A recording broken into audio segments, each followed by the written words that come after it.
તો નમસ્કાર દર્શક મિત્રો, સ્વાગત છે તમારું અમારી આ યુટ્યુબ ચેનલમાં.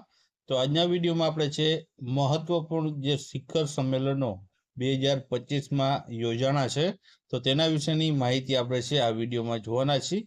તો વિડીયોમાં છે શરૂઆતથી અંત સુધી બન્યા રહેજો, અને વિડીયો પસંદ આવે તો વિડીયોને લાઇક કરજો અને વિડીયોને તમારા મિત્રો સાથે અવશ્ય શેર કરજો. તો ચાલો આપણે વિડીયોની શરૂઆત કરીએ. પહેલો પ્રશ્ન છે મિત્રો કે 51મી વાર્ષિક G7 જે સમિટ છે 2025 તે ક્યાં યોજાઈ રહી છે? તો ઓપ્શન આપેલા છે, તેમાંથી જવાબની વાત કરીએ તો જવાબ આવશે આમાં ઓપ્શન એ આવશે, કેનેડા ખાતે છે આનું આયોજન, અથવા તો જે છે કેનેડા દેશમાં છે આ યોજાઈ હતી. તો તેના વિશે વધારે માહિતી જોઈએ તો આ 51મા નંબરની વાર્ષિક G7 સમિટ 15થી 17 જૂન 2025 દરમિયાન છે કેનેડાના આલ્બર્ટાના કાનાસ્ટિક્સમાં જે યોજાય છે, અને યજમાન નેતા એટલે કે જે આયોજન કરનાર જે નેતા છે તે કેનેડાના વડાપ્રધાન માર્ક કાર્ની છે, અને ભારત તરફથી મિત્રો છે જે નરેન્દ્રભાઈ મોદી આપણા વડાપ્રધાન છે ત્યાં જે છે તે હાજરી આપી હતી. G7ના સભ્યોની વાત કરીએ તો તેમાં Canada, France, Germany, Italy, Japan, United Kingdom અને યુનાઇટેડ સ્ટેટનો સમાવેશ થાય છે. મિત્રો ભારત છે તે G7 સમિટનો જે છે ભાગ નથી. ભારતને છે જે મુલાકાતી દેશ તરીકે છે આમંત્રણ આપવામાં આવ્યું હતું. ત્યારબાદ આગળ વાત કરીએ તો આગળનો પ્રશ્ન છે કે 46મી આસિયાન સમિટ 2025 છે તે ક્યાં આયોજિત કરવામાં આવ્યું છે? તો ઓપ્શન આપેલા છે, તેમાંથી જવાબની વાત કરીએ તો જવાબ આવશે કુઆલાલુમ્પુર, મલેશિયા ખાતે છે આસિયાન સમિટ 2025 છે તેનું આયોજન કરવામાં આવ્યું હતું. ત્યારબાદ આગળ તેના વિશે વાત કરીએ તો આસિયાન જે સમિટના અધ્યક્ષ તરીકે મલેશિયાના વડાપ્રધાન અનવર ઇબ્રાહિમ છે શિખર સંમેલનની જે અધ્યક્ષતા છે તે કરી હતી. અને આ પરિષદના વિષયની વાત કરીએ તો સમાવેશ કરતા અને ટકાઉપણું છે તેનું આ જે પરિષદનો વિષય રાખવામાં આવેલો હતો. ત્યારબાદ આગળનો પ્રશ્ન છે કે 6ઠી બિમસ્ટેક સમિટ 2025 છે તેનું આયોજન ક્યાં થયું હતું? તો ઓપ્શન આપેલા છે, તેમાંથી જવાબની વાત કરીએ તો આમાં જવાબ આવશે ઓપ્શન સી આવશે, બેંકોક થાઈલેન્ડ ખાતે છે આ 6ઠી બિમસ્ટેક સમિટનું આયોજન છે કરવામાં આવ્યું હતું. હવે તેના વિશે વધારે માહિતી જોઈએ તો 6ઠી બિમસ્ટેક સમિટ છે મિત્રો 2 થી 4 એપ્રિલ દરમિયાન બેંકોક થાઈલેન્ડમાં છે યોજાઈ હતી.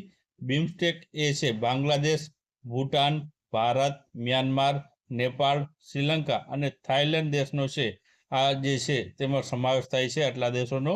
અને છે અધ્યક્ષતાની વાત કરીએ તો આની અધ્યક્ષતા છે મિત્રો થાઈલેન્ડ દ્વારા છે કરવામાં આવી હતી.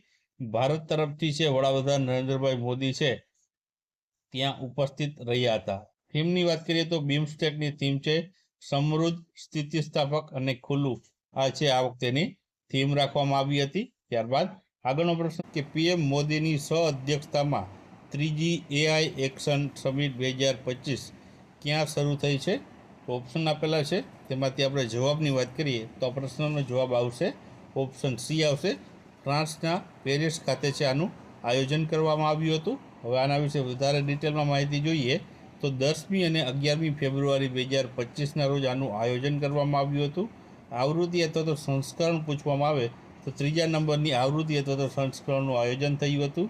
અધ્યક્ષપદની વાત કરીએ તો ભારતના વડાપ્રધાન અને ફ્રાન્સના રાષ્ટ્રપતિ એમ્યુલ જે મેક્રોનના જે છે અધ્યક્ષતામાં છે આ જે છે સમિટનું આયોજન થયું હતું. ત્યારબાદ ભારત તરફથી મિત્રો છે આપણા વડાપ્રધાન નરેન્દ્રભાઈ મોદી દ્વારા છે આમાં ભાગ લેવામાં આવ્યો હતો.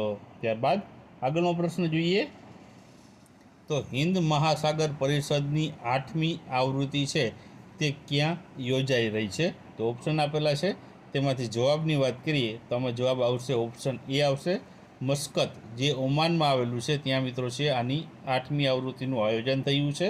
હવે આના વિશે વધારે માહિતી જોઈએ તો ફેબ્રુઆરી 2025માં ભારત, સિંગાપોર અને ઓમાનના મસ્કતમાં છે તે 8મી હિન્દ મહાસાગર પરિષદનું આયોજન કરવામાં આવ્યું હતું. 16 અને 17 ફેબ્રુઆરી 2025ના રોજ છે સમુદ્રી ભાગીદારીના નવા ક્ષિતિજોની સફરની થીમ સાથે છે આનું છે આયોજન કરવામાં આવ્યું હતું. ત્યારબાદ આગળનો પ્રશ્ન જોઈએ તો આગળનો પ્રશ્ન છે કે 9મું ગ્લોબલ ટેકનોલોજી સમિટ 2025 છે તે ક્યાં આયોજિત કરવામાં આવ્યું છે? તો ઓપ્શન આપેલા છે, તેમાંથી જવાબની વાત કરીએ તો જવાબ આવશે ઓપ્શન ડી આવશે, નવી દિલ્હી ખાતે છે આનું આયોજન કરવામાં આવ્યું હતું. હવે આના વિશે વધારે માહિતી જોઈએ તો 9મી ગ્લોબલ ટેકનોલોજી સમિટ 2025 10થી 12 એપ્રિલ દરમિયાન જે છે નવી દિલ્હીમાં છે આનું આયોજન થયું હતું. અને આ પરિષદનું મિત્રો ઉદ્ઘાટન છે તે ભારત દેશના વિદેશ મંત્રી ડૉક્ટર એસ જયશંકરે છે આનું ઉદ્ઘાટન કર્યું હતું. સંસ્કરણ પૂછવામાં આવે તો 9મા નંબરનું સંસ્કરણ રહેલું હતું. અને આની થીમ પૂછવામાં આવે તો સંભાવના છે આની થીમ રાખવામાં આવી હતી. ત્યારબાદ આગળનો પ્રશ્ન જોઈએ તો પ્રધાનમંત્રી શ્રી નરેન્દ્રભાઈ મોદીએ વેવ્સ 2025 જે કાર્યક્રમ છે તે ક્યાં શરૂ કર્યો હતો? તો ઓપ્શન આપેલા છે, તેમાંથી જવાબની વાત કરીએ તો જવાબ આવશે ઓપ્શન બી આવશે, મુંબઈ મહારાષ્ટ્રમાં છે મિત્રો આ છે વેવ્સ 2025 કાર્યક્રમનું આયોજન કરવામાં આવ્યું હતું. હવે આના વિશે વધારે માહિતી જોઈએ તો વેવ્સનો મતલબ થાય છે world audio visual and entertainment summit મિત્રો થાય છે. અને આ સમિટ 1 મેથી 4 મે 2025 દરમિયાન છે આનું આયોજન કરવામાં આવ્યું હતું. થીમ પૂછવામાં આવે તો આ સમિટની થીમ છે કનેક્ટિંગ ક્રિએટર્સ કનેક્ટિંગ કન્ટ્રીઝ છે આનું થીમ રાખવામાં આવી હતી. ત્યારબાદ આગળનો પ્રશ્ન જોઈએ તો 10મો રાયસીના ડાયલોગ 2025 ક્યાં આયોજિત કરવામાં આવ્યો હતો? તો ઓપ્શન આપેલા છે, તેમાંથી જવાબની વાત કરીએ તો જવાબ આવશે ઓપ્શન બી, નવી દિલ્હી ખાતે આનું આયોજન કરવામાં આવ્યું હતું. હવે મિત્રો આના વિશે વધારે માહિતી જોઈએ તો રાયસોના ડાયલોગ 2025 17થી 19 માર્ચ 2025 દરમિયાન નવી દિલ્હીમાં આનું આયોજન થયું હતું. ને આ પરિષદનું ઉદ્ઘાટન મિત્રો વડાપ્રધાન નરેન્દ્રભાઈ મોદી દ્વારા છે કરવામાં આવ્યું હતું, પ્રધાનમંત્રી દ્વારા. તો મુખ્ય મહેમાનની વાત કરીએ તો ક્રિસ્ટોફર લક્સન જે ન્યૂઝીલેન્ડના વડાપ્રધાન છે તે મુખ્ય જે છે મહેમાન આમાં બન્યા હતા. અને વિષય આમાં હતું કાલચક્ર, લોકો, શાંતિ અને ગ્રહ. થીમ પૂછવામાં આવે કે વિષય પૂછવામાં આવે તો કાલચક્ર, લોકો, શાંતિ અને ગ્રહ છે આનું જે થીમ અથવા તો વિષય રાખવામાં આવ્યો હતો. ત્યારબાદ આગળનો પ્રશ્ન જોઈએ તો G20 શિખર સંમેલન 2025નું આયોજન છે તે કયા દેશમાં થયું હતું? કયા દેશમાં થવાનું છે મિત્રો? તો આમાં જવાબ આવશે ઓપ્શન બી આવશે, દક્ષિણ આફ્રિકા દેશમાં થવાનું છે. ત્યારબાદ તેના વિશે વાત કરીએ તો આ જે આયોજન થવાનું છે તે સંસ્કરણ છે 19મા નંબરનું સંસ્કરણ રહેલું હશે, જેની થીમ ન્યાયી વિશ્વ અને ટકાઉ ગ્રહનું નિર્માણ તેવું છે મિત્રો, તેનું થીમ રાખવામાં આવ્યું છે. 2025માં યજમાન છે તે 2025માં જે યજમાન દેશ છે તે 22 અને 23 નવેમ્બર જે જોહાન્સબર્ગ જે દક્ષિણ આફ્રિકામાં આવેલું છે ત્યાં મિત્રો છે 22 અને 23 નવેમ્બરના રોજ આનું આયોજન થવાનું છે. અને G20ની સ્થાપનાની વાત કરીએ તો 26 સપ્ટેમ્બર 1999ના રોજ છે આની સ્થાપના થઈ હતી. અને પ્રથમ G20 સમિટ છે મિત્રો 2008માં છે તે અમેરિકા ખાતે આનું આયોજન થયું હતું. ત્યારબાદ આગળનો પ્રશ્ન છે કે ભારતીય પ્રવાસી સમિટ 2025 છે તે ક્યાં આયોજિત કરવામાં આવ્યું છે? તો ઓપ્શન આપેલા છે, તેમાંથી જવાબની વાત કરીએ તો જવાબ આવશે ઓપ્શન એ આવશે, ભુવનેશ્વર ખાતે છે આનું આયોજન કરવામાં આવ્યું હતું.